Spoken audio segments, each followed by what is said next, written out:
అలాగే తెలుగుదేశం పార్టీ పెట్టి మరి ఆనాడు ఎంతోమంది ఈ రాజకీయాలకి దూరంగా ఉన్న ఎంతోమందిని, అసలు రాజకీయాలంటే కూడా తెలియని వాళ్ళని, ప్రతి తెలుగు బిడ్డ బొడ్డు కొయ్యక ముందే రాజకీయాలేంటో తెలియజేసిన వాళ్ళలో చైతన్యం రగిల్చిన ఒక మహా నాయకుడు నందమూరి తారక రామారావు గారు. అందుకే నేను అంటుంటాను, ఎన్టీఆర్ అంటే కేవలం నందమూరి తారక రామారావు గారు కాదు, అంటే నటనాలయం, ఆయన ఇల్లు ఒక నటనాలయం, అందులో ఆయన ఒక నటరాజు నరసింహుడు. టీ అంటే తార మండలంలోని తారక ధ్రువ తారకుడు. ఆరంటే రాజాజు రాజర్షి రాజకీయ రమణీయ గమనీయ గుణధాముడు.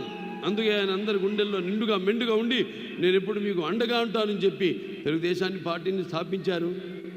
ఎన్నో విప్లవాత్మకమైన పథకాలను ప్రపంచంలోని ఎవరు ధైర్యం చేయని సాహసించని ఎన్నో విప్లవాత్మకమైన పథకాలను ప్రవేశపెట్టారు. అలాగే ఆ పథకాలన్నీ కూడా ఎన్టీఆర్ రాజకీయాల్లోకి రాకముందు వచ్చిన తర్వాత ఆ పథకాలు అంటే